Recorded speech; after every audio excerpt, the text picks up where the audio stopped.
क्या सच में घृष्णेश्वर मंदिर में दर्शन से लोगों को संतान की प्राप्ति होती है? आखिर भगवान शिव को किस वजह से यहाँ पर शिवलिंग के रूप में स्थापित होना पड़ा था? जानेंगे भारत के सबसे प्राचीन और रहस्यमयी घृष्णेश्वर मंदिर के बारे में हमारी आज की इस वीडियो में।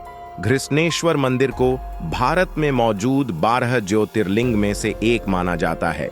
इस मंदिर की गिनती भारत के प्राचीन और रहस्यमयी मंदिरों में करी जाती है। इसके बारे में कहा जाता है कि भगवान शिव के 12 ज्योतिर्लिंग में से यह आखिरी ज्योतिर्लिंग है। बाकी 11 ज्योतिर्लिंग की तरह ही इस ज्योतिर्लिंग की महिमा भी अपरंपार है। यह मंदिर महाराष्ट्र के दौलताबाद के वेरुल गांव में स्थित है। यह मंदिर शहर से कोसों दूर है, जहां चारों तरफ सिर्फ शांति ही नजर आती है। यह मंदिर इतना भव्य है कि न सिर्फ भारत से बल्कि विदेशों से भी यहाँ पर लोग दर्शन के लिए चले आते हैं।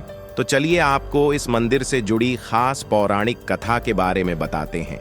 वह कथा जिसकी वजह से यहाँ भगवान शिव शिवलिंग के रूप में स्थापित हुए थे। आज से कई सौ साल पहले दक्षिण के देवगिरी पर्वत के पास सुधर्मा नाम का एक ब्राह्मण अपनी पत्नी सुदेहा के साथ रहता था। इन दोनों की अपनी कोई संतान नहीं थी और यही इनके जीवन का सबसे बड़ा कष्ट था। कई प्रयासों के बाद भी उनके आंगन में बच्चे की किलकारी नहीं गूंज रही थी। एक समय पर सुधर्मा की पत्नी सुदेहा ने उनसे कहा कि आपको अपने वंश को बढ़ाने के लिए कुछ करना चाहिए। आप अपने वंश को नष्ट होने से बचाइए। इतना कहकर सुदेहा ने अपने पति को अपनी बहन घुस्मा के साथ विवाह करने के लिए कहा। काफी प्रयासों के बाद सुधर्मा अपनी पत्नी की बात मान जाते हैं और उनकी बहन के साथ शादी कर लेते हैं। घुस्मा एक सच्ची शिव भक्त थी। वह प्रतिदिन सोपार्थिव शिव बनाकर पूरी भक्ति और निष्ठा से पूजा करती थी और फिर एक तालाब में उन्हें विसर्जित करती थी। यहाँ तक कि घुस्मा पर भी भोलेनाथ की कृपा थी और फिर आने वाले समय में उन्होंने एक पुत्र को जन्म दिया।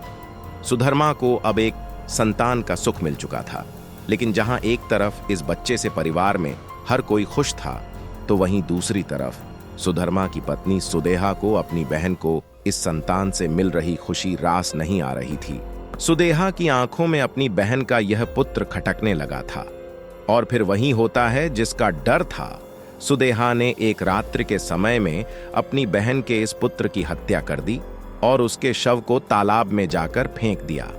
इस घटना से परिवार में मातम छा गया, लेकिन घुस्मा शिवजी की भक्ति में लगी रही और उसी तालाब में सो शिवलिंग की पूजा अर्चना करती रही और आगे जाकर तालाब से उसका पुत्र वापस जीवित हो जाता है। इसके साथ ही शिवाजी घुस्मा को अपने दर्शन देते हैं और वरदान मांगने के लिए कहते हैं। इसके बाद घुस्मा ने शिवजी से यह वरदान मांगा कि आप लोक कल्याण के लिए यहाँ बस जाएं। प्रार्थना को स्वीकार करते हुए शिवजी ने कहा कि आने वाले समय में मैं यहाँ पर घुस्मेश्वर के नाम से जाना जाऊंगा। दोस्तों, आप जानकर हैरान हो जाएंगे कि आज के समय में भी इस मंदिर के बगल में यह तालाब मौजूद है, जिसे शिवालय के नाम से जाना जाता है। कहते हैं यहाँ अगर कोई दर्शन करता है तो उसे संतान की प्राप्ति होती है। तो इसी के साथ वीडियो में इतना ही। वीडियो अच्छी लगी हो तो इसे लाइक शेयर करके हमारे फेसबुक पेज को फॉलो कर लें।